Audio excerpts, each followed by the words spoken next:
forgot what I was going to ask because I was so busy watching you and your dog. Yes, he wants playtime in the morning, and Joe's call at 7 p.m. was perfect time for playtime at night. So he kept bringing toys to me for me. I don't know if you're noticing. I was taking him from one side and throwing him off to the other side just so that he would go and run and get them. I was sitting right here. He'd run inside, give it to my wife, who would then throw it, and then he would bring it back outside for another play. So he kept cycling in and out as far as who's throwing the toy for him. Yeah. Oh, wonderful. Sorry, were you hearing all of that from my computer? Oh, no, we're keeping busy. Okay, we're ready to go now. Okay, it is 3:04, and we will call to order the executive board meeting of the Cities Association. First up is the consent calendar. Were there any questions, comments about financial reports or the roundtable or any changes to the meeting minutes? Margaret, were you able to look at everything? Yes. Okay. Fine. I uploaded the wrong information for her originally, so. Okay. Is there a motion? So moved. Second. Thank you. Everyone in favor say aye. Aye. Those opposed? Aye. Any opposed? Any abstaining? It passes unanimously. Oh, and actually, Andy, you should do a roll call. Sure. Larry Klein. Here. Mariko. Here. Chappie Jones. I'm here. Margaret Abakoga. Aye. Here. Igor. She didn't hear you. Yeah. Here. And Manny. Present. Okay. Thank you very much. We skipped over the whole roll call. So anyway, so the consent calendar passes unanimously. Next up is discussion on actions concerning COVID-19. And so this was a general item, and we'll continue this on in next week's meeting. But I just wanted to first thank everybody who worked on the letter for the Santa Clara County Board of Supervisors, especially Margaret and Liz, who isn't here, who's led that charge as far as testing and tracing. And I think, having a letter from all the mayors in the county, thank you, Andy, for shepherding that through, was actually made a big difference. It helped, I think, our county supervisors work with the county health. And, I think it at least got some good press for Cities Association also, I think, at the end of the day. I think ultimately showing that the mayor, all the cities are in agreement that this is an important portion of the next phase. Not that we can force anything from a county, and not even the Board of Supervisors can force anything from the county health. But from that standpoint, it shows that we're ready to partner. And, and so I'll kind of open it up. You saw the letter that went out last night I don't know how many of you were on the county call today, asking for support from our cities to help training. And I haven't talked to Kent about this, my only concern about what they were asking for, and I like the concept of committing resources. The two things that kind of give me a little pause was the 6 to 12 months of 32 to 40 hours a week. So, if it was more of a part-time job of, maybe it's a 20-hour-a-week job for city personnel, and they're still doing some other job specifically for the city, that I think is the only, is one of the things I'd like to discuss next week. But I understand what the county's trying to do. They're saying they need 700 people and trying to get those resources. So, I'll leave it there and want to hear what you guys are saying. All this, you take a look at the bullet items, the letter, testing, tracing, telecommuting, the hope to increase telecommuting going forward, equitable communities, and we'll talk about Andy's activities. If you want to talk next, Andy, you can go right ahead. Which activities are executive director activities related to COVID-19? Most recently, I was asked by the county and by our congressional offices to try to put together budget impacts due to COVID-19, and we sent a survey out to the cities, and really we were just looking for a total. I think the interesting thing was San Jose's budgetary impacts for this fiscal year, 45 million, Chappie, Yes. right? And so correct. the surprise to me was the other 14 cities budgetary impact is $62 million. And that is, of course, an estimate. But the congressional offices had requested that information, as had the county, because of course, the CARES money went to cities over 500,000. And so they were trying to see what the impact for cities under 500,000 was. And so I participated in a call with, it's a federal legislative task force for the county, and that's Supervisors Sidmidian and Cortese. They asked me to bring that information to them, and the meeting was with their federal lobbyist in Washington, D.C., and they have directed their federal lobbyist, the county has directed the federal lobbyist to advocate on behalf to look for funding for cities under 500,000. And I think they will just say cities under 200,000 as well. So they want to make sure that there's a little bit of love for everyone. And then I also have, I was on the phone with the county earlier today, several other calls. They're interested because they clearly heard that everybody, that contact tracing is very important to our cities and to reopening the county.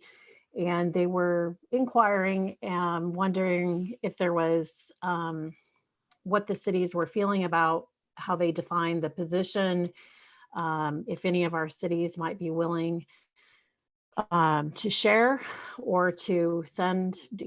A lot of the cities said they had staff that they needed to put to work. And so they wanted to know what you were thinking about that. And I thought it was something that would be good for us to discuss, since we encouraged this conversation in the beginning. So did I miss anything, Larry?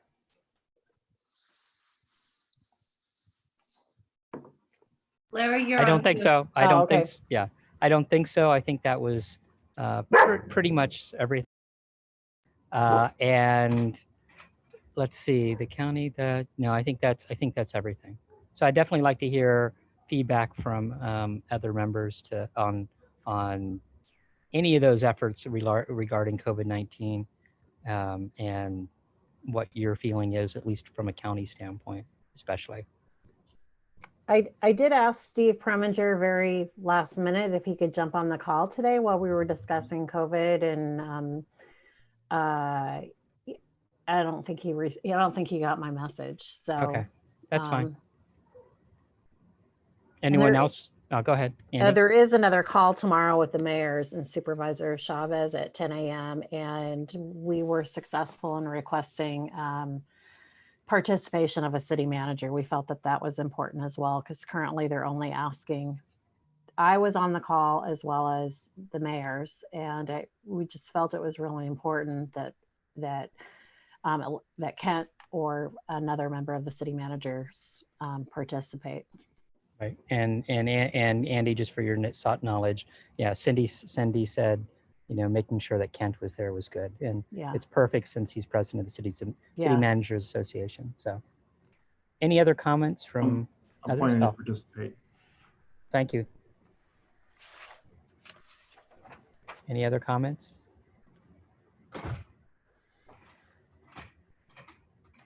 I'll go ahead. Thanks for that matrix. I was looking at the cost for each city, and frankly, I'm trying to figure out the rhyme or reason of why each city. I mean, obviously, some cities have more business tax, some cities more have sales tax. It's hard to say across the board the impacts. That's one of the key things I saw, was how unique our economies are. With regard to employees, I don't think we're in a good position. We're not going to be furloughing anyone. So Los Gatos doesn't have any employees to contribute at this time. One of the things I did ask our town manager to ask is, are they continuing to look for more people? So like nonprofits could start sending people their way as well. I mean, basically, are there opportunities to just get and hire people? Because we know a lot of people who are looking for hours and for work. I think that they had a referral from Supervisor Ellenberg on the contact tracing as well. And on that plan also included using the community-based organizations and nonprofits and health. And I had thought that those were kind of primary sources for them to look for. But I believe that's what they're doing, but we can find that out tomorrow, maybe. I'll add that to the list for tomorrow. And then I can get back to you on that. Is that all right? Thank you. Andy, are these full-time positions for the I- contact tracers? And the reason I'm asking, we know a lot of cities are talking about furloughing employees.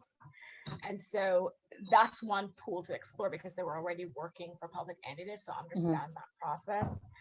But I was also thinking, if you're talking about the CBOs and nonprofits, they're so swamped right now. I can't imagine them being able to give up someone full time. So do you know if they're looking for how many hours per week per individual they're looking for? Like, what's the commitment?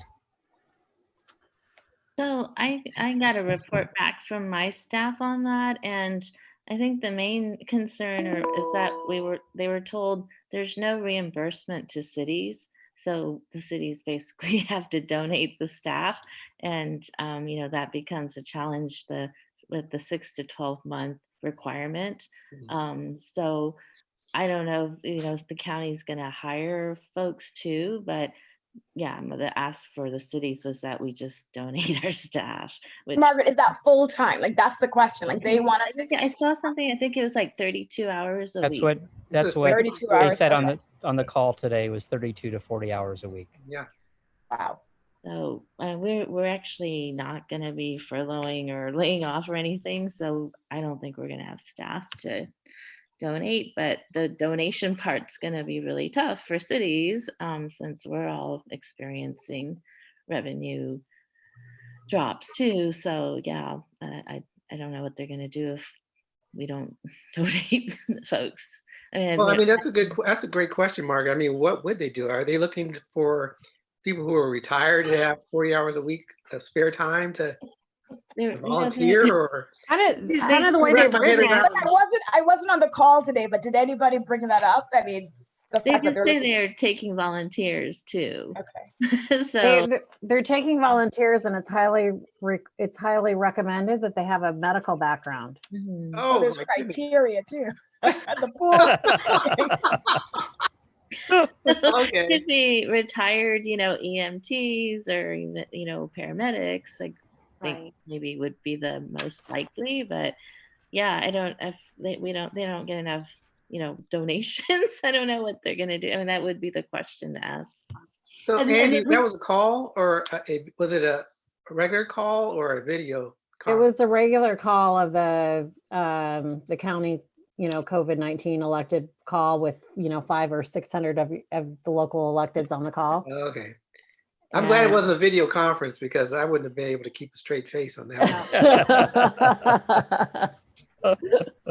And Nisa, my question to them was, there are certain county contracts that have been suspended to control costs. And so a lot of the CBOs that, like, I have certain social workers that aren't working, that are, so if they intend to pay, Right. utilize Mm. those that are already on contract. Yes. I haven't heard intend to pay yet in this conversation. Yeah, well, I think they're hoping volunteers step up first, but Okay. Right. when we get to that point of Your paying, social workers have a medical background. With a medical background, you got to let in. that are already under contract. So that's kind of like, let's just move beyond the volunteer. Let's just go Yeah. straight to the let's pay. Yes. Because that's where they're going to end up anyway. So yeah, so we'll see, how that conversation goes tomorrow. Definitely, I have my doubts, especially with the time commitment expected, whether or not, and the lack of if there was reimbursal from a city standpoint, then I think definitely, cities would be, some of the cities that are evaluating furloughs for a certain percentage of their employees would be very quick to take that up. And I'm, making that assumption, but I know that, definitely there are cities that are going through that. And we're all kind of looking at our budgets right now and trying to figure out where we go from here. But it's the, it's the county, it's definitely the county has gotten additional funds that aren't coming to the cities. And so what can we do to utilize that or try to access that to help the county, I think is important. One other thing I did want to talk about was the last bullet item in this item was Silicon Valley Strong. There was a call. So you heard about Sacred Heart's efforts, after Silicon Valley Strong launched, and, the 4,400 people that got $2,000 a month.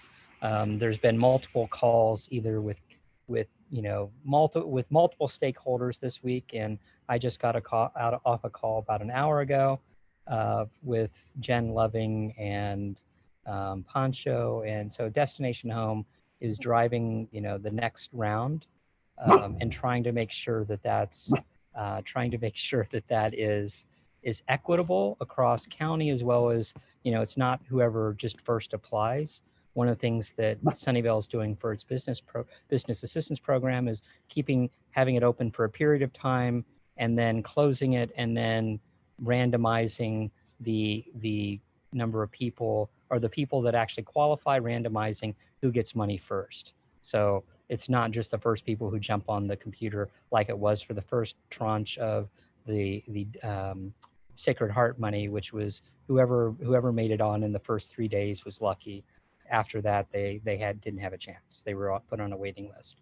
And so it will be interesting to see how they distribute the money. They're going more through their service organizations this time, trying to make sure that people undocumented, very low income are getting access and getting the support they need to apply. And Jen has taken that action to try to see how they can make the application and approval process as equitable as possible. So we'll see how that goes. I know that there are lots of calls with our service organizations over the week, and we'll see where it goes from here. Any questions or comments? I had a comment or question about the fourth bullet, telecommuting. I don't know why it was on here, but yeah, I don't think I put it. I know that Cindy Chavez had a resolution on Tuesday's Board of Supervisors meeting about, I guess, directing staff to analyze the benefits of commuting and how the county could, encourage that more or continue it even after shelter in place. And this is something that she and I serve on the Air District Board together, and we've been talking at the Air District about, how clean the air is as a result of the lack of cars and folks telecommuting. So how do we keep this going, past sheltering in place? And so I've been talking to my city's manager about it, and they're looking at how we can encourage our city staff to do so too, or allow it more. But like for me, I mean, I've been thinking like, how do we encourage it overall for all sectors? And I was just thinking, is this something that we as a cities association could maybe pass a resolution on? To just kind of start the conversation and encourage everyone to think about this long term. Yep. And Andy, and we talked a little bit about this. You already talked to Rod Sinks, who's dealing with our transportation subcommittee. He's the chair of our Air District. Yes. Yeah. Oh, that's okay. Mm-hmm. Andy, you talked to Rod, and you're muted, Andy. Margaret's the chair of our transportation committee, and Rod is on it as well. But I just included it on the list because the county talked about it. Margaret had talked about it. And I I just wanted to keep things on the list that maybe we could look at some positive outcomes to try to bring forward. Is this something that we want to talk about? Is this something we want to have a committee look at? That's why it's on the list. Okay. And then I wanted to address a couple of the other things on the list before we moved on as well too. So, but maybe, I mean, Margaret, does the transportation committee, would that be a good place? Or Rod's committee is, The resilience, is that his? Oh, sustainability. Yeah, something like that. reliable grid. Okay. I don't know, something. Sorry. Yeah, Yeah. I mean, I would be Sustainable. happy to take it up in transportation committee, and yeah, I think there'll be interest amongst some of the members, at least, if not all. But you know, I've just been thinking about, like, as a city, I mean, we can't just hope this will happen. Like, you know, we probably have to like require it. So how does this relate to our planning? You know, our planning land use practices, and you know, how do we actually start maybe thinking about requiring telecommuting in order to lower the single vehicle, or even all vehicles, frankly, right? So yeah, you know, how can we do that in a more policy related manner? That'd be interesting. I'm trying to wrap my head around how we would, from a policy perspective, Yeah, the when mandate. I mean, obviously we want to encourage, but every organization is different. Every Sure. individual work group is different, and every individual is different. Well, one suggestion that came up today as I was talking to somebody that we're already doing, and I'm sure some of your cities are too, is the lowering of the SOV rate. So, you know, saying like for North Bay Shore, where most of our businesses are, there's only 3 ways to get in and out of there. So we have a strict SOV cap of 45%. We've only met it one 6-month period, but it's at like 55% now. And you know, the companies have been complaining that it's too low, but now with telecommuting, they should be able to reach it, right? So, you know, do we even think about going lower is what I'm starting to think is, you know, to really kind of push them to get folks out of their cars and work from home as an option. I'm But just I will say I'm just too- playing the devil's advocate that Go ahead, want- Chappie. I'm sorry. Lisa. Go ahead, Chappie. Oh, I Finish was going to your say, thought. to play the devil's advocate, the reason why I'm a little hesitant is because, particularly these companies that are in your cities, I mean, they know their business model and how their workflow is and how they're the most productive. And when we start creating these policies that are going to impact that, it causes me to have some hesitancy in terms of mandating those particular policies. But I'm just throwing it out there as, you know, kind of a counter argument or counterpoint. Yeah, I think every city is different, but so, you know, we may not be able to get to the real specifics of what each city's policies could be, but maybe there are some overarching guidelines that we could talk about. You know, different strategies. Maybe we can brainstorm strategies on how to encourage it, and then every city can choose what works for them best. Okay. You know, along those lines, I don't know, does Bachman encourage through financial incentives? Yes, so they have a number of funds. The one is the Clean Air Fund, TFCA, which the money then usually goes to VTA, and then VTA distributes it. So those are for electric vehicles, shuttles, bike infrastructure. So there are funds like that available. Yeah, because it'd be interesting for not so much the large ones, but mid-size and small. If there were financial incentives for them to really keep their employees at home. Sure. A lot of times it's the infrastructure costs that prevent them from doing that. But True. if there's a financial incentive to make them think about keeping all their employees at home, it might Yeah. offset that infrastructure cost. Yeah, someone I was talking to today was saying, her husband's company, Facebook, gives everybody an extra $100 to upgrade their Wi-Fi. So, there could be, yeah, incentives like that for Yeah. Right.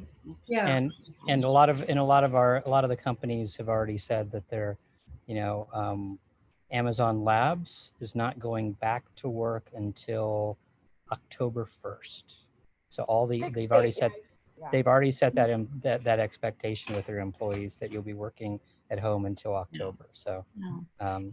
and yeah, so we'll see how they change their policies and how we can encourage that. Nisa, you had something to say.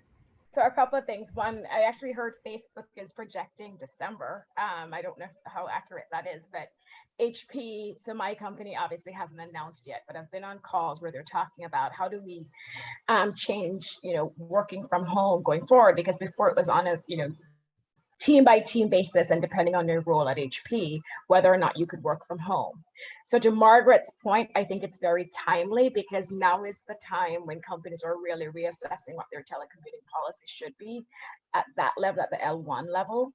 And it's what Chappie's saying. I don't think we can mandate it. It's similar to Supervisor Chavez's resolution where we're encouraging it, but for business reasons, that's going to be the primary driver, their bottom line. Whatever they need to do to accomplish that bottom line will drive their decision. But it's definitely the right time for us as cities to start talking about that. If it means adopting a resolution, I think that would be helpful so that as they have these conversations, they better understand what the local cities are encouraging them to do. At the city level, Los Altos actually has its city staff work from home or telecommute every other Friday. And I think Chris Jordan, our city manager, did that a couple of years, and it was controversial. It was all over the papers. But when you talk to staff, and at the time, obviously it had nothing, no one knew of COVID and this was ahead of us. But at the time it was done for the same reasons where we wanted to make sure that we gave staff that option to work from home. And I think initially, there were some rough patches, but now it's working well. You talk to staff, they appreciate that flexibility. So I think at a city level, staff level, it would be appreciated. But when it comes to the corporate sector, I think it really depends. Yeah, absolutely. Especially, you look at Google and a lot of their big way of keeping the employees was the perks of being food there. and exactly that. The campus atmosphere. Yeah. Anyone with any other comments on this item, on any of our COVID-19 related issues? So on the COVID, the one other thing that I just wanted to bring up was, I know Mountain View had a resolution, Foothill de Anzacala had a resolution regarding, Margaret, can you help me exactly your resolution? It was about how Asian Americans are being treated, and we do have a resolution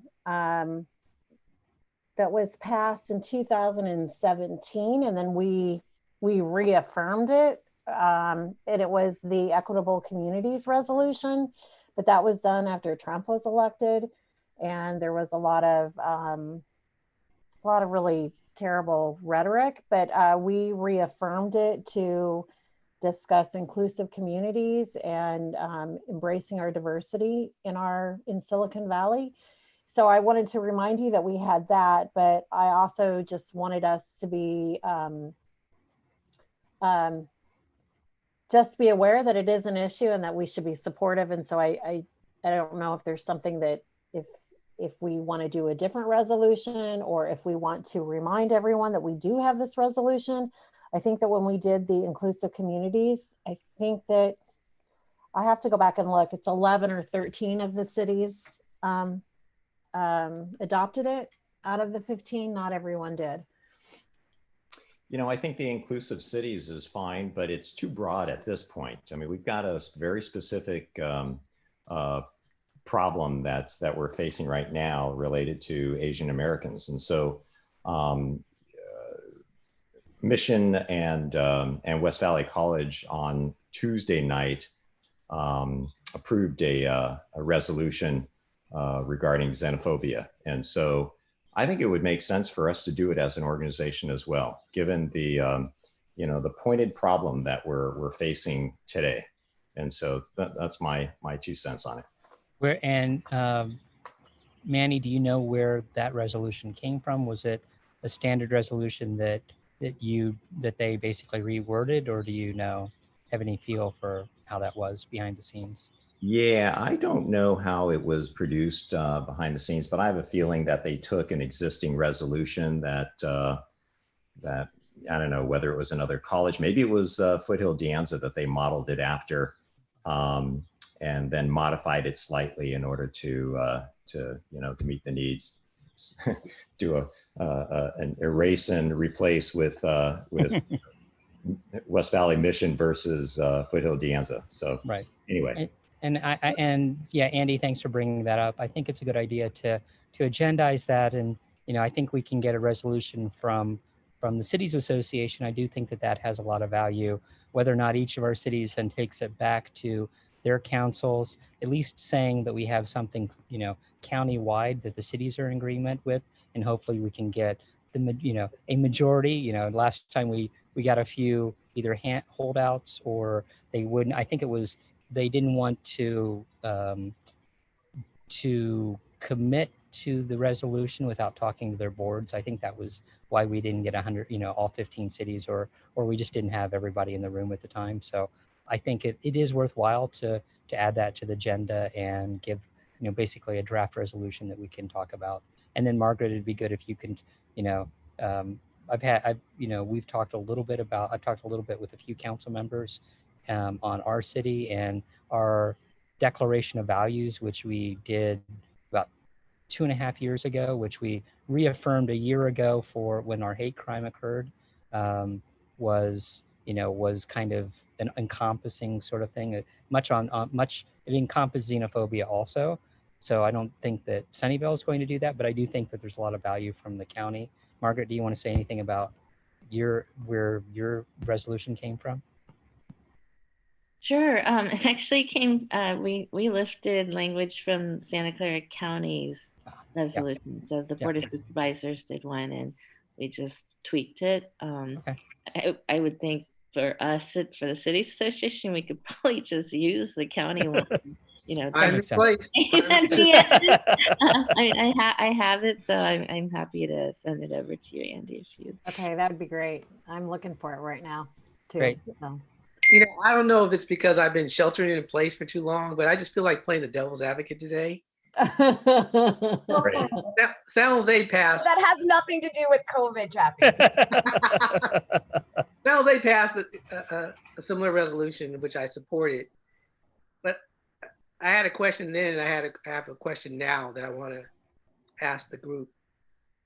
What is accomplished with these resolutions like that? And the reason why I ask that question is, if someone's a jerk or a racist or evil, a resolution is not going to matter to them. They're still going to continue their behavior. So I just want to have an understanding, or at least your perspective in terms of what's actually accomplished when we pass these kind of resolutions. Yeah, it's a good point, Chappie, because you have these resolutions get approved by a body, and then it's almost like it just goes on a shelf and it gets forgotten. But what I think is the true value associated with these resolutions is that, it's kind of goes this way. If we did not do it, imagine the challenges and the answers that we would have to provide to a community that this was important to. If we do it, somebody may not even ask about it, may not even be aware of it and such, and therefore it's a neutral. So these things can only hurt you if you don't do it, whereas they don't give you a lot of benefit if you do it, right? And unless you were to really go out there and pound the pavement and convey your message and say, this is what we did, and please, and recognize us for this. But we don't do that, right? So anyway, that's how I think of these things and approach them. And part of it too, just to add to what Manny said, it's less about trying to stop the behavior, Chappie, and standing together with the community. So Los Altos actually has a similar resolution on its agenda for next Tuesday. We basically stole from Mountain View and the County of Santa Clara as well. And I proposed it, and I've already gotten thanks from a couple community members because they appreciate that we're standing with them and treating them as part of the community that we respect and want to protect. So it's less for me about trying to stop the bad behavior and showing that we stand with the Asian American community.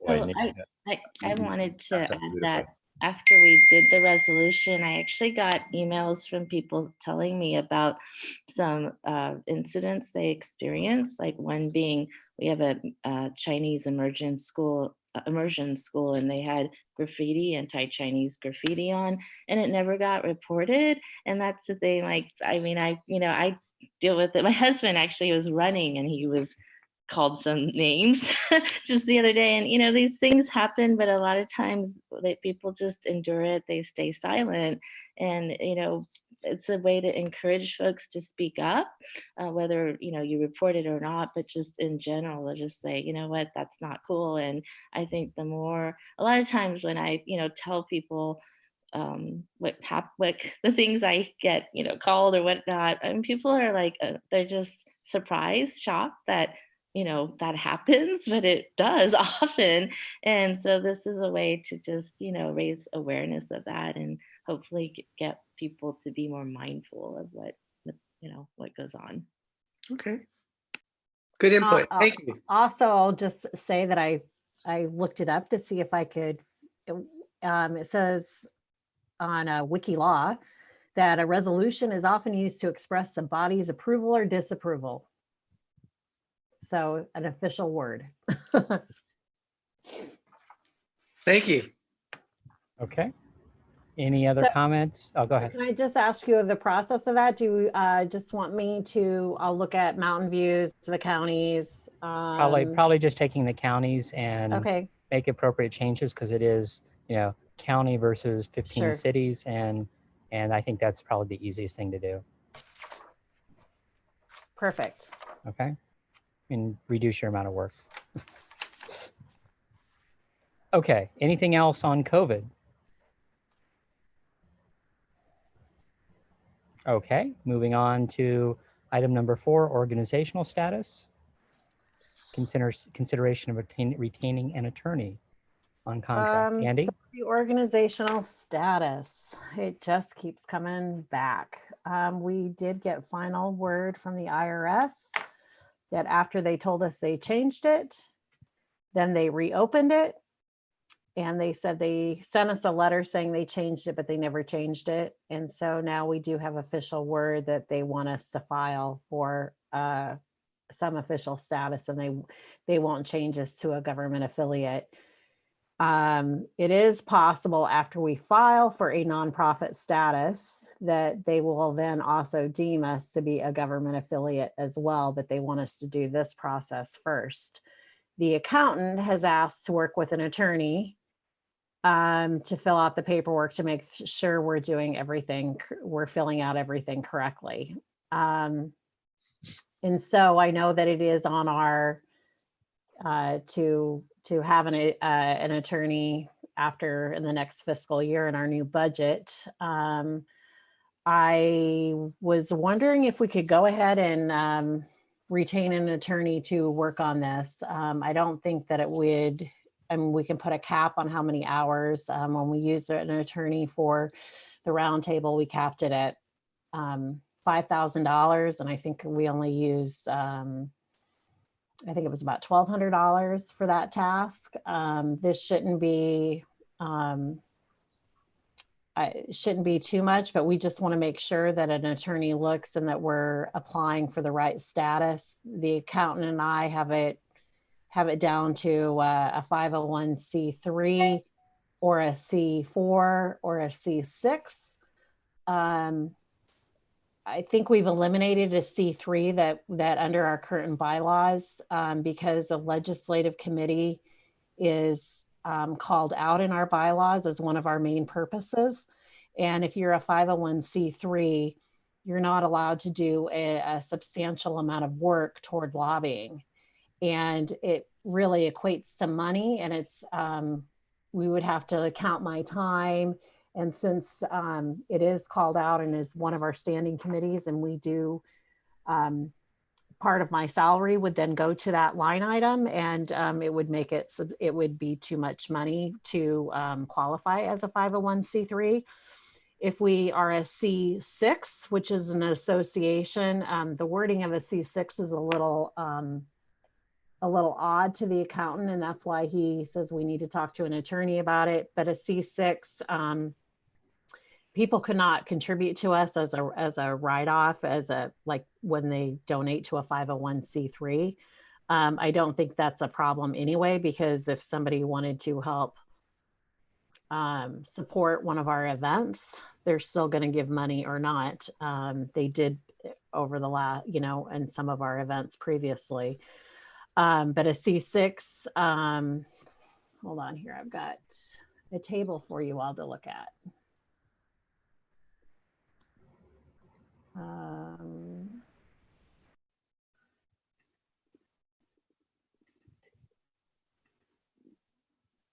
So, and in terms of, okay.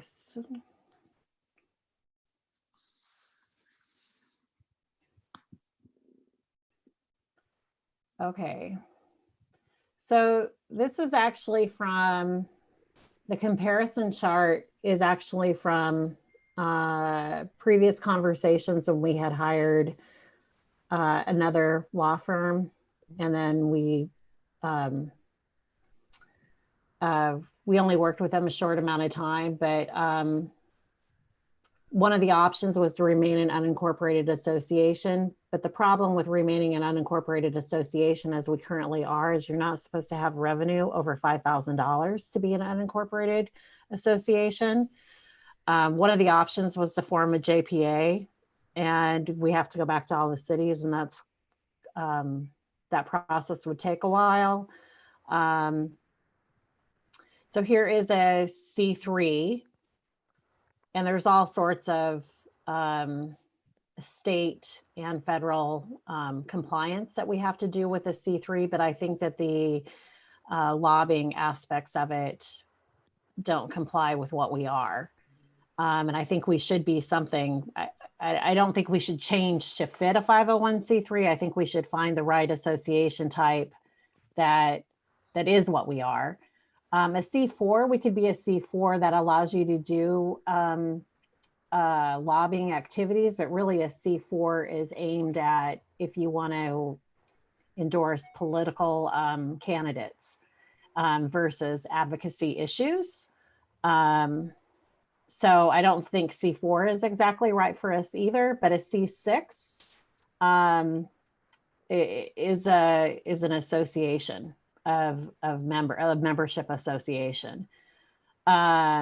With that, we'll have to file Form 990s. We should have been doing that anyway. So the accountant would like to work with an attorney, and there is an attorney that I was introduced to by staff at City of Santa Clara that I think might be an opportunity for us to try. If you all would like to look at her bio, I can send that to you. She's a sole practice. She's worked in government before. She does a lot of employment law. When I met her, she asked what kind of organization we were. And then I said, funny you should ask. And then she proceeded to ask me all sorts of questions. And so she understood immediately what our predicament was. And she says, well, that doesn't seem that difficult to me. And she said, why don't you? And so she, I think she could do the work, it sounds like. I mean, we're really looking for somebody to confer with the attorney or with the accountant and to make sure that we're filling out the forms correctly. Just trying not to create another liability issue. And her rate is much cheaper. She will charge us $200 an hour versus the $350 we are currently paying. So I thought it might be a nice way to try her out. and see. And so with that, I would like to know what your thoughts are. Nisa, I imagine you might have some ideas for me. Surprisingly, I have no thoughts. No, I mean, I think that's I think that's the right course of action. Of working with an attorney, and her rate is very reasonable, to figure out what the right path is for us. I mean, there's so many options, and I agree with what you're saying about we shouldn't change our organization and our operational model to fit one of these. We should find one of these categories that supports us to continue doing what we're doing. So I just thought of a question. Yep. Are there other counties with similar city organizations? So strangely, nobody is formed exactly like we are. There was a group. So we kind of went through this a few years ago where I searched high and low to try to find somebody just like us. There was a group in Orange County called the Association of, somebody just come in? Somebody dropped out. Oh, okay. I did, I'm- sorry. Oh, okay. Got it. It's Association of California Cities, and it's in Orange County, and they formed very similarly to when we did, and said that they were affiliated with the League of California Cities. These cities have all dropped out from the league. They felt like the league didn't share their position politically. They're more conservative, but they allow business membership.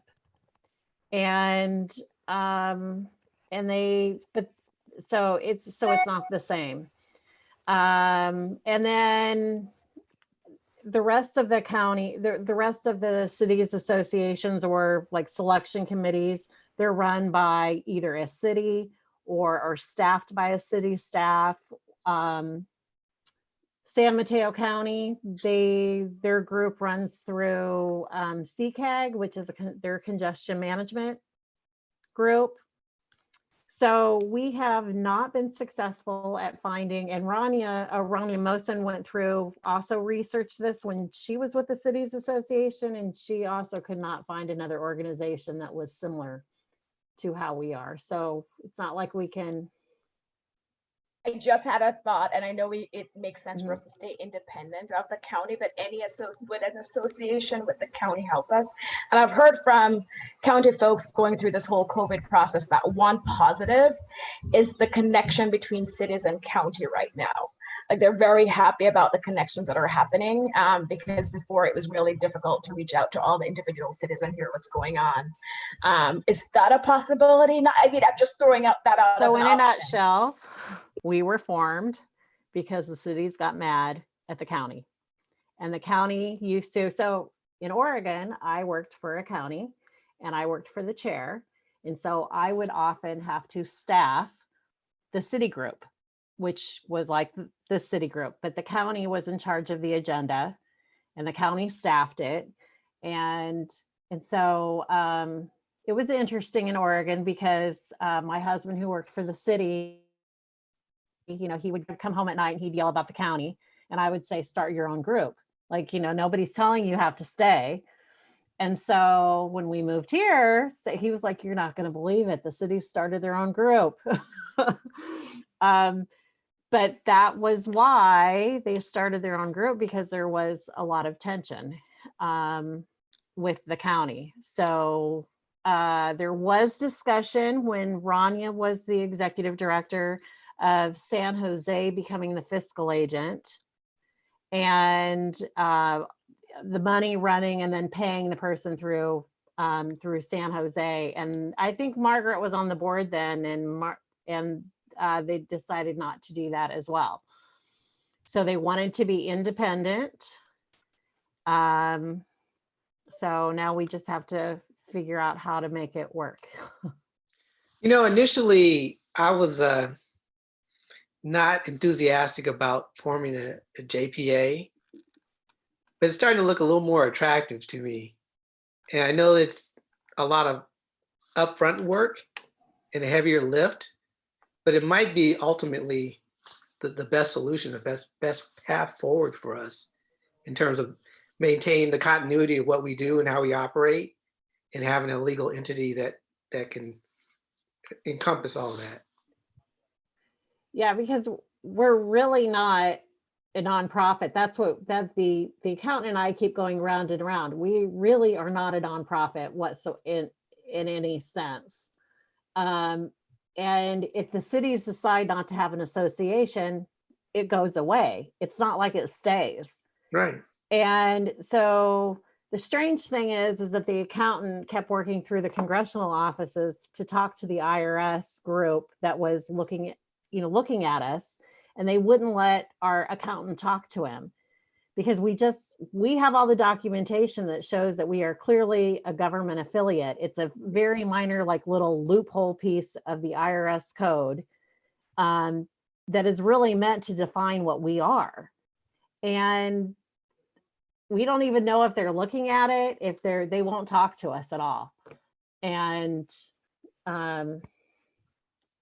so yes, I kind of think that maybe, yeah, we are a JPA. And if we did that, we still would need an attorney. Mm-hmm. How much work, Kent, was it to put together Silicon Valley Clean Energy? Because that was a JPA. I know our city attorney then was the one that the lead on the legal aspects. She's retired, but I mean, I thought it went pretty quickly, but but it's also a much larger organization too. So Forming a JPA, the biggest challenge is that you have to be real clear about what the powers are. And so what can this organization do? Because the individual cities are essentially delegating its authority to this organization to do certain things. And you'd have to define that. And you have to define voting procedures and how the board's selected. And when we formed the Silicon Valley Clean Energy, we did work with an attorney and we formed a JPA, and that took quite a few meetings and a few months to do.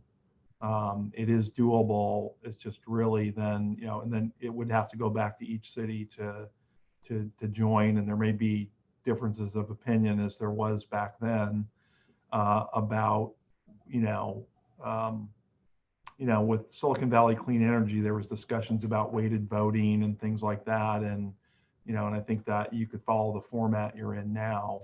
But you do have to, write up your bylaws and really define what you're able to do on behalf of the cities, what you can and cannot do.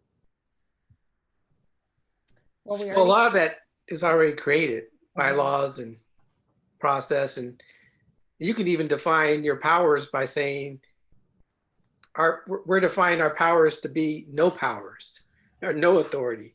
I mean, you can state it any way you want. The difference is now each city council has to vote on it. So even though we have our current practices, we're going to take it to each city council to approve those practices. And that's where sometimes you get controversies in establishing JPAs. Yeah. And 5 then years ago, for the before I got on use- council, I would have disagreed with you, but now I'm jaded and experienced. Yeah. So I totally agree with you. Yeah. But what's our alternative? That's what we're coming back to, like, right? Go. We can't exist as is. And so what's our alternative, huh? Right. 501c6 is what I believe the alternative is. Andy, I think our Chamber of Commerce is a C6, so that's an example of a similar organization. That's a membership organization. It's not for profit, but the members, they pay dues and things like that. I did see in your table though for C6, it said, well, there's certain things we can't do, that there's a conflict. That was highlighted in your notes when you flashed it up there.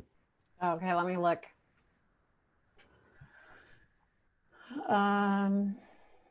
Here, I'll put it back up.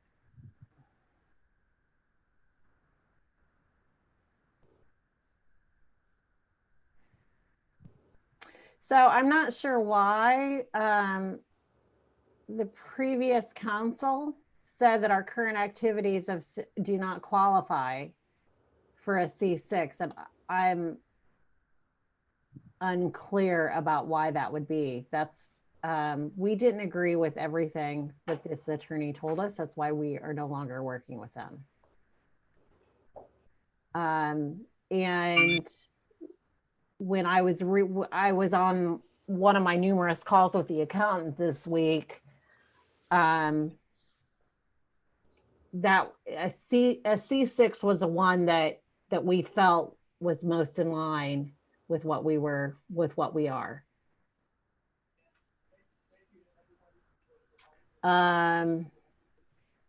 So that is, I think, what the attorney would be able to help us with. Okay. Anyway, I just wish this problem would go away. No, I do too. But, you know, at some point it becomes somebody else's problem, and the vice president can deal with this in 8 months or so. So Let's choose the route that's the most expedient. I think that's what Larry said last year. that's what I said last year, and here we are. And we definitely don't want the second vice president to have to do it. You know, Because then we'll why become you a guys part- are struggling with this. I thought I handled it beautifully last year by pushing it off till Larry's presidency. Well, we thought we had solved it last year. Yeah. So So seriously, Andy, though, could we Andy, just, go get ahead. a second legal opinion on why we can't be a C6? yeah, no. I think that because the accountant and we think we qualify for a C6. I don't know why she said our current activity. That was our former attorney who stated. Our accountant and I think we qualify, but I'm not an attorney. So that's why we would want to ask. That's why we need to hire somebody to help us walk through this. Okay. So would you be okay if we? So do you need a motion, Andy? I to need a approve? motion and a Okay. dollar amount that you do not want me to exceed. Yeah. I don't even know what well, I'll make a motion for you to proceed. Could we utilize, what's the dollar amount? How much do Well, we have currently allocated? Well, we allocated beginning, we allocated, well, really, it's just allocating me to use money now in June, because then I have an attorney on contract beginning July. Okay, So So, let's say, you think 10 hours? So let's just say 10 hours or 2,000 okay, at $200 an hour. Let's start out, and then we can, hopefully she completes the task, and if not, we can reallocate more money. that sounds fair.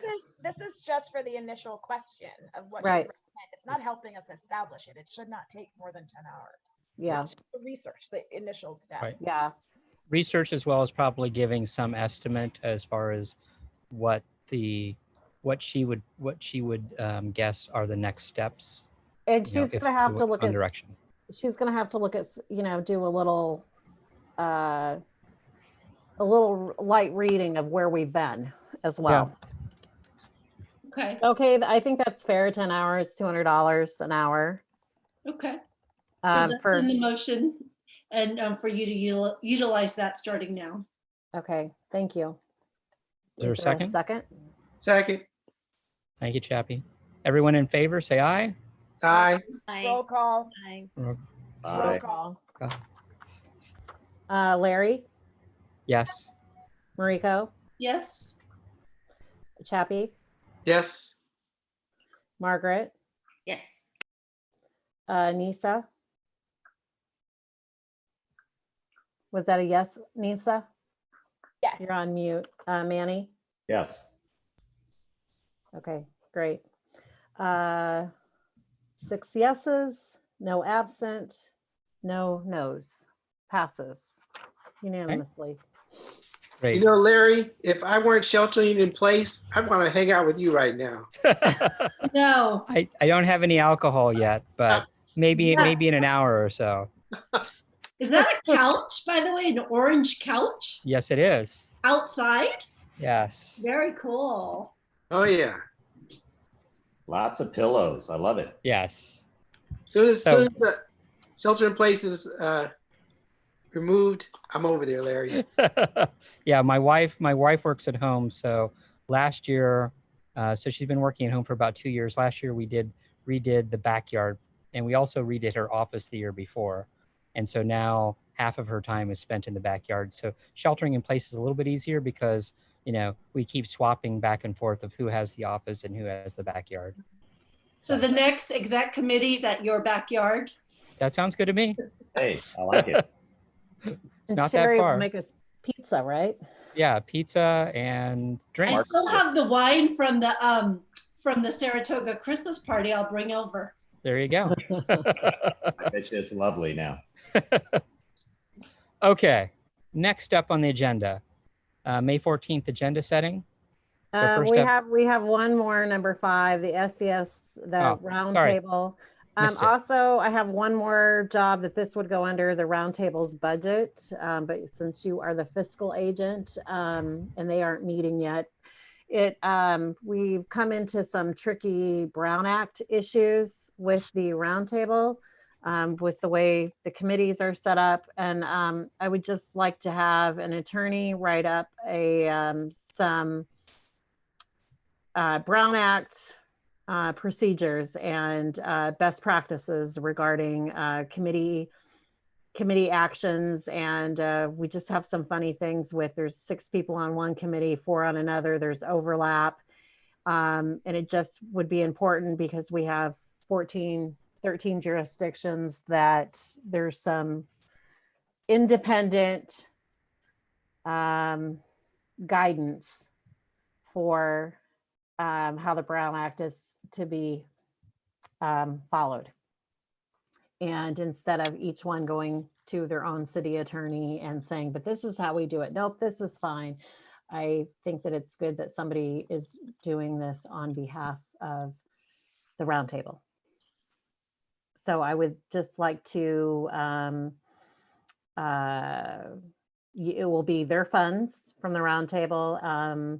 And also I'd probably use the same attorney and just have little FAQ about Brown Act policies and procedures for them done. Agreed. I've heard a little you. bit, bits and pieces, and Yeah, I think that would be very helpful. yes. And they're okay with expending the funds to do it. Well, I've talked to the chair about it and the consultant, and it's just really needed, and they're not meeting until the end of May. And it's just really important that we get this done so that they can move forward without it, you know, with a little guidance. So is it, if we can just go ahead and approve it? I think so. We're the fiscal agent and you know, that's what we did. I had their bylaws reviewed the same way as well. Okay. I'm happy to. And then I will, you know, I will have them approve it and let them know that we did that as well when they meet. I'm happy to make a motion if we're ready. I'll second it. Larry's gone, so let's call. I think he's gone. Yeah, there he goes. He went to get a margarita. It's all right. Oh, he wants to see the rest of his backyard. Sorry, no.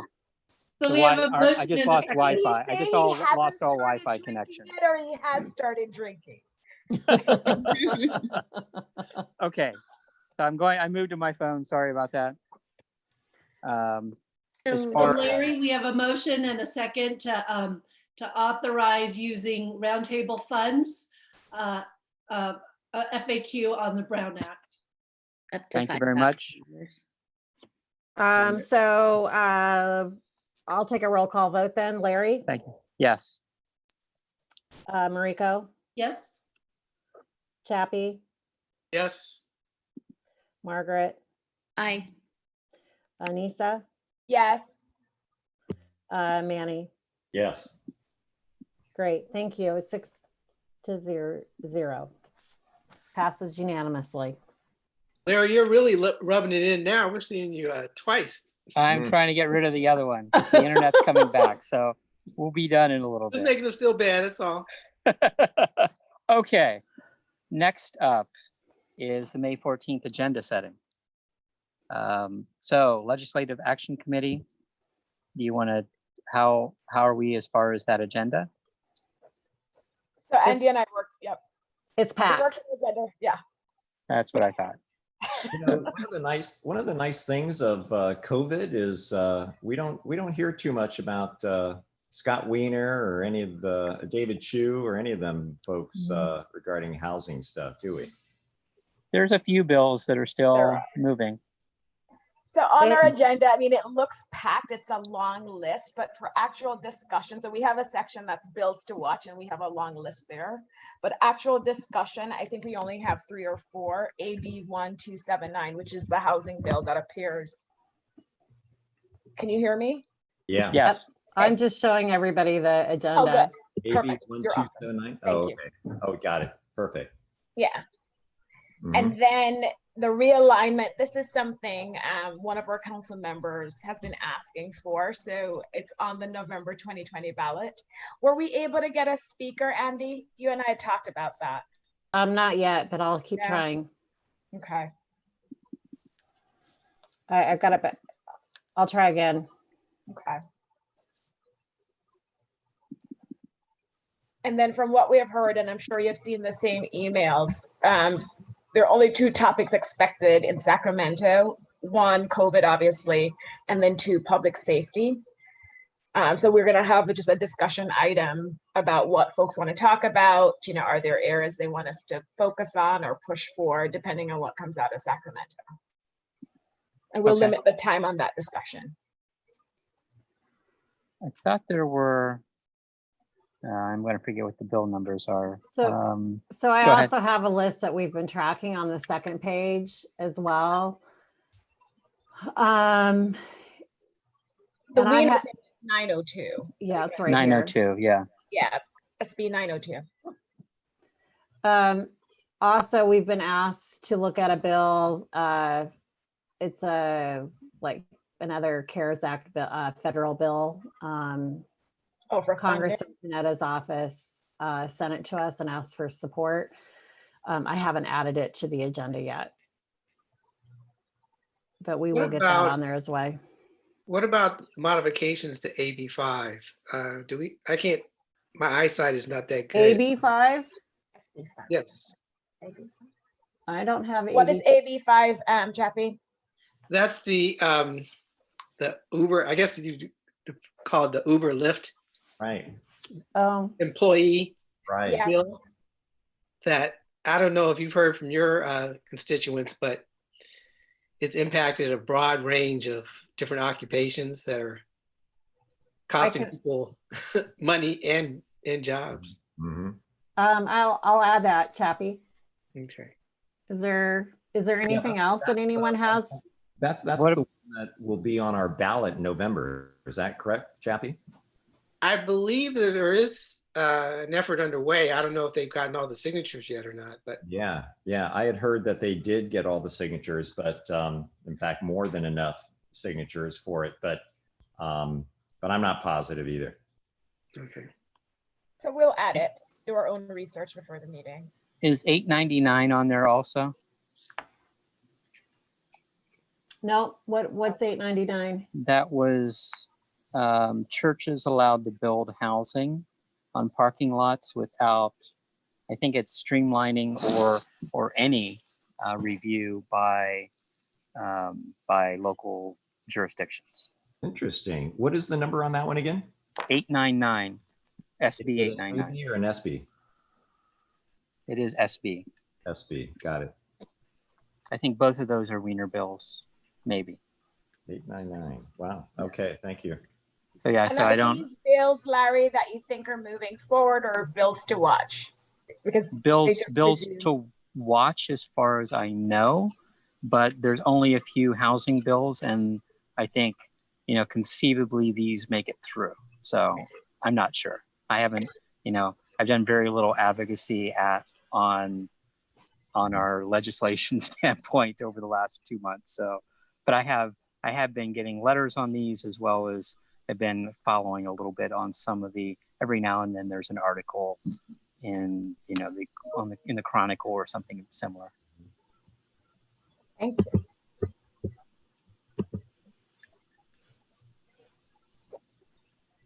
Are you sharing Yeah, it's me. ledge I thing? just was showing you so you could see The 899 899.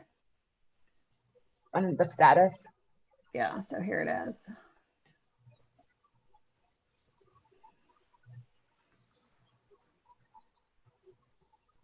Looks So like nothing, normally they update it. So you see where the history, Yeah. but Yeah. the last action was in Yeah. March. The It's date been a of the while. county order. Yeah. But we'll see, as you said, I mean, the housing, I'm sure the housing advocates are going to try to bring back as many bills as they can for Right. the rest of this year. Yep. Yeah.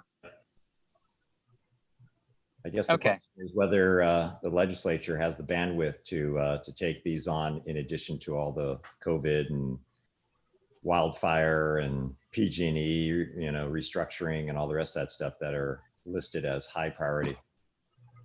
Yeah. And I think the governor said that he wants the legislature to focus on COVID related bills. And Yeah. so it's going to be a stretch for some of these for them to say it somehow relates to the COVID recovery. Yep. Yep. I agree.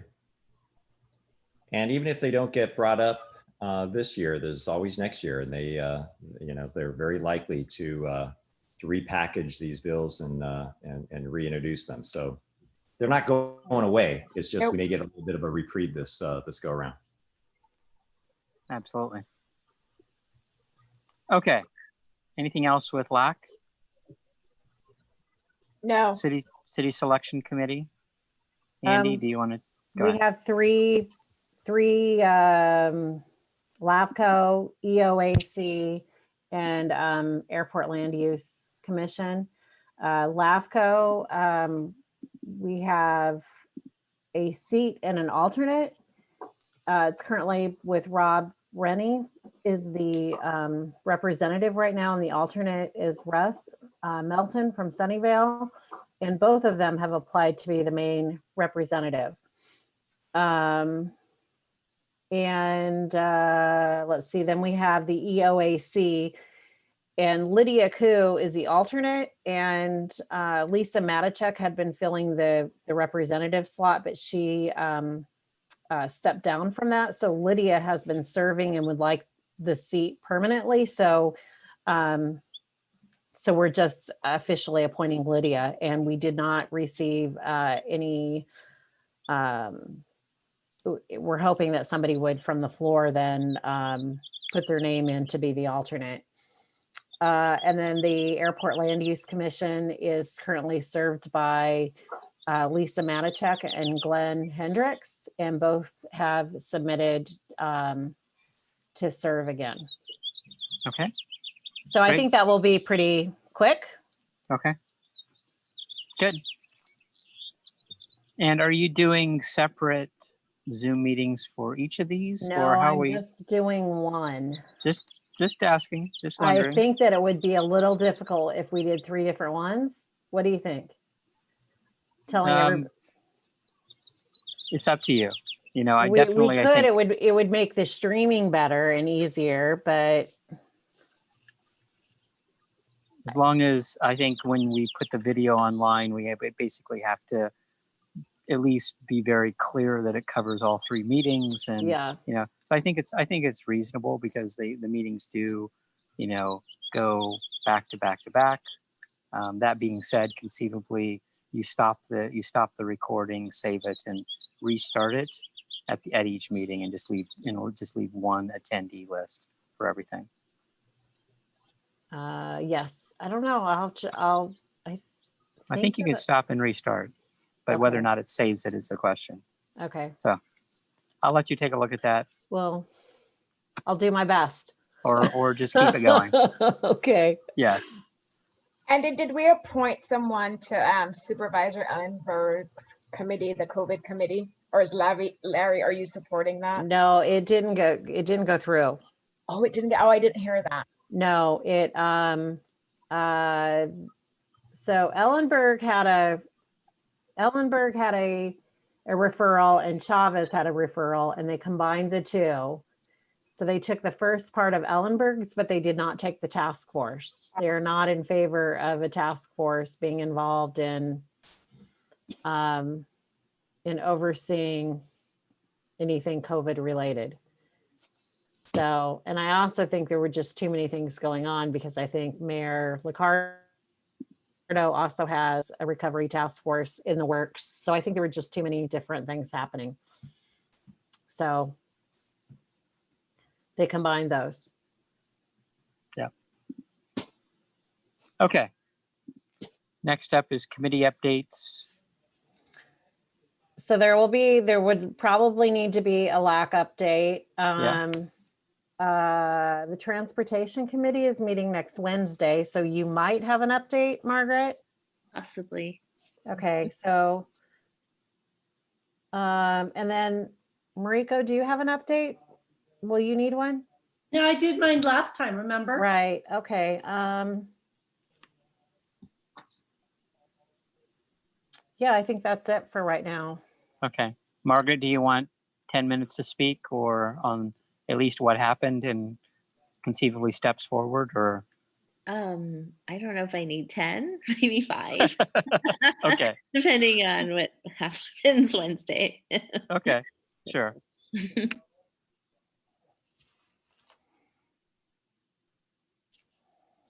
And then Andy, possible items for discussion?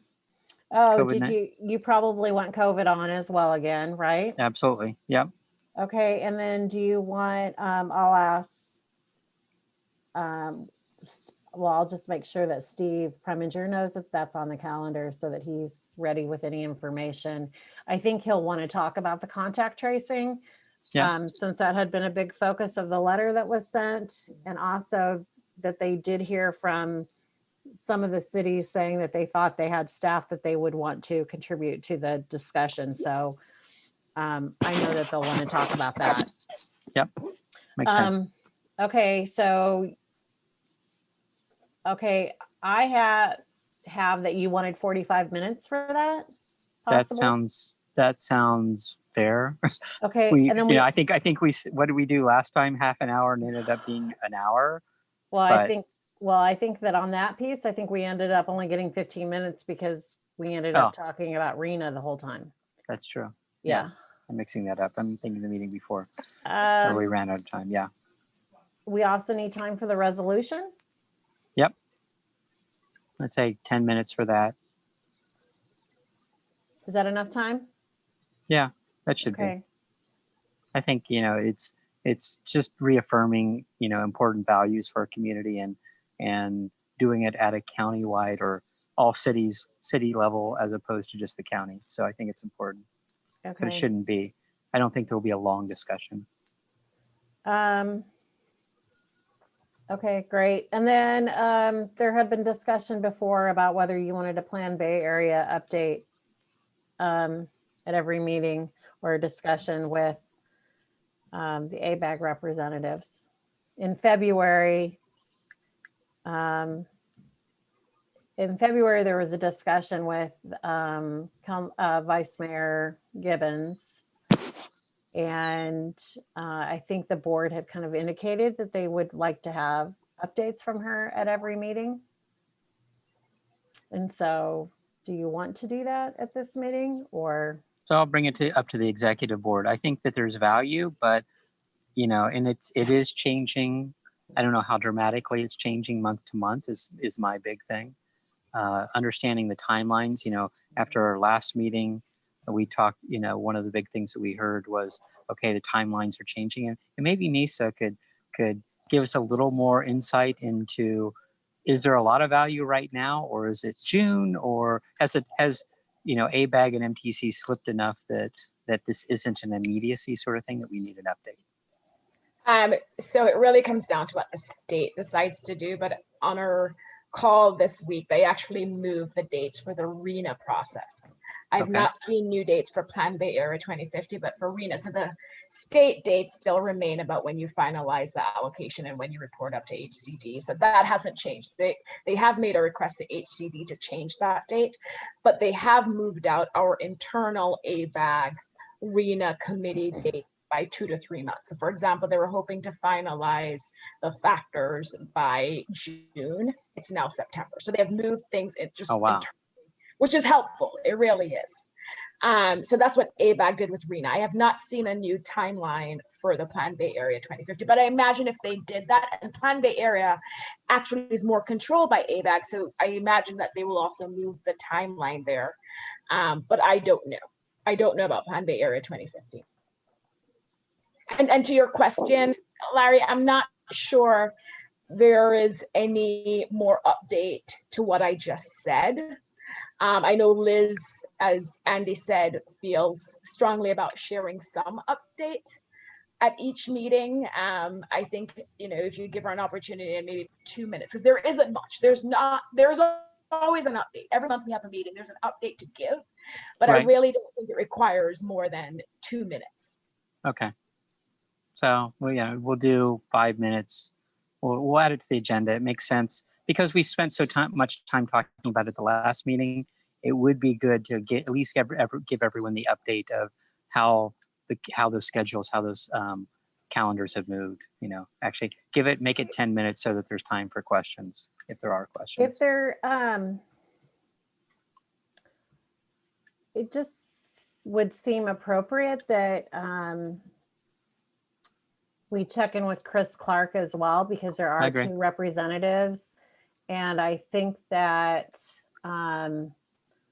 sometimes the viewpoint might be just a tad bit different from both sides. And I think that would be good to hear from both of them. So it's No, I totally balanced. agree, Andy. I think, having both of them there last meeting was good. It's Mhm. because it is, we do have 2 representatives, and in hearing, their slightly different take on proceedings, as well as their view of what's important from a board standpoint, does have value. So I do think, giving them each a few minutes, and maybe we do it earlier in the meeting so that we then move on to COVID and they don't have to stick around for the whole meeting. So moving that up just to give, put it before COVID. I think the COVID discussion could easily go long.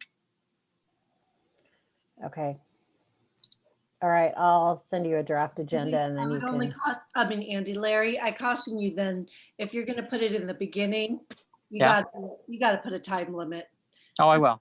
Housing will always drag on. Yes, I totally agree. Thank you. So yeah, so put a 10-minute max in there. So they both each get a few minutes to speak. Okay. And then not for this agenda, but often we would invite other appointees to come and speak or give an update. And I don't think that there really is time for that at this meeting.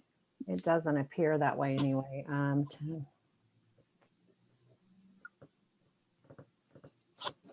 Well, we may be under an hour right now, but the staff person from the Airport Land Use Commission, last year he bugged me quite a lot and we just never had time for him. He usually gives the update with the representatives and he asked to do it again. And so I just thought that maybe with some of the folks that are appointees that you want to hear from, that we could have an executive board member, 1 or 2 of you, and have a Zoom meeting, just a very short meeting where we can record it and then we can put it on our website. And then we can tell everybody, hey, here's an update on what they're doing. And it makes it available and then we don't take up the meeting time for the board meeting. Oh, I like that idea. So, basically get one of the staff members and 1 or 2 of our reps and then a member or 2 of the board just to sit in on a call and get an update. I like that because then the public actually gets an easier access to a short clip as opposed to, let's watch a 2-hour meeting to see that 10 minutes that I really want to look at. Right. So, and then you can all take turns about who you talk to and interview. Yep. I was Okay. gonna say, I like that idea, Andy, for a lot of the presentations that we have. Yeah, right? Do you want to be the one that decides which ones that we do that with? Give me a couple of years. And I'll make that decision. Maybe we Okay. could do that for our whole board meeting. Splice it Yes. together. That's right. We all just talk separately and merge it all into one meeting. Yeah. Okay. So yeah, I'll let you work through the agenda. I think we have everything that we want to talk about. I think we'll be close to 2 hours, and between, especially with COVID-19 and so many things happening in the cities. How many cities filled out the spreadsheet? Everybody. Andy? Oh no, 13 did. Montessorino and Los Altos Hills did not. So I think going through that would also be useful. And I know it's changing every week, and it's a snapshot sometime over the last month. But I think that's also valuable because letting some of the cities talk about what they've already done, because it is changing week to week, month to month. We're 8 weeks into it now, and so it's trying to understand how best to serve our residents, change our budgets. Definitely that will be an interesting discussion. So, okay. You mentioned Los Altos Hills, Margaret or Andy. Have we heard anything back from the Hills on the fees, the membership fees? Nothing? Nothing. So, yep. Nada. Andy, your executive director report. I think I've been answering a lot of calls with the county and in the congressional offices. Regarding the roundtable, it'll be interesting to see what happens with the roundtable because nobody's flying. And congressional offices think it would be a really bad form for the roundtable to meet right now. But we do have a lot of energy with our committees that want to get to work. So anyway, I think that efforts on the roundtable for the next year will be significantly less because nobody's flying. Right. So I'm not sure what exactly how that will progress. They sense. will have a meeting in May to pass a budget or not. Oh. So they haven't passed a budget yet. So we need to do that to keep moving on. And other than that, I've just been handling COVID things. Well, thank you, Andy. I know that it's been a lot of calls, and this wasn't. If you look at where we were in January, this is not where we thought we'd be right now. But I appreciate you stepping up and dealing with the federal, the county. It's really important. Looking at the letter that we put together and all that, I think it's pushed our organization itself to the forefront in a lot of this, and a lot of that is your work. So thank you. Well, now we just have to be willing to do something for what we asked. Yeah. Understood. So anyway, it's an interesting, I just don't think anybody thought we'd be where we are right now.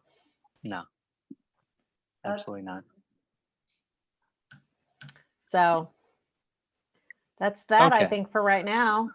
Okay. Thank you very much. And my computer is not working again. I don't think there's anything else on the agenda, correct? Nope, I think Was there we did anything it after all. yours?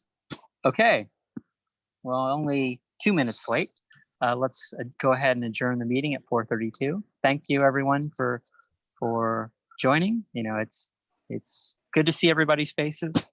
And I think it's been, all of us are going through a lot right now, and I appreciate everything that everybody's doing the residents, are appreciate, a calm, demeanor from from their electeds. And I think, this team is part of that. And, from a county standpoint, making ourselves well known and speaking up on the county elected calls, making sure that things are happening within our cities. It's not an easy task, and I hope everyone's doing well. So Well Thank done. you. anyway, All right. All right, everybody stay safe, stay healthy. Stay safe. Be well, everyone. All have a right. good weekend.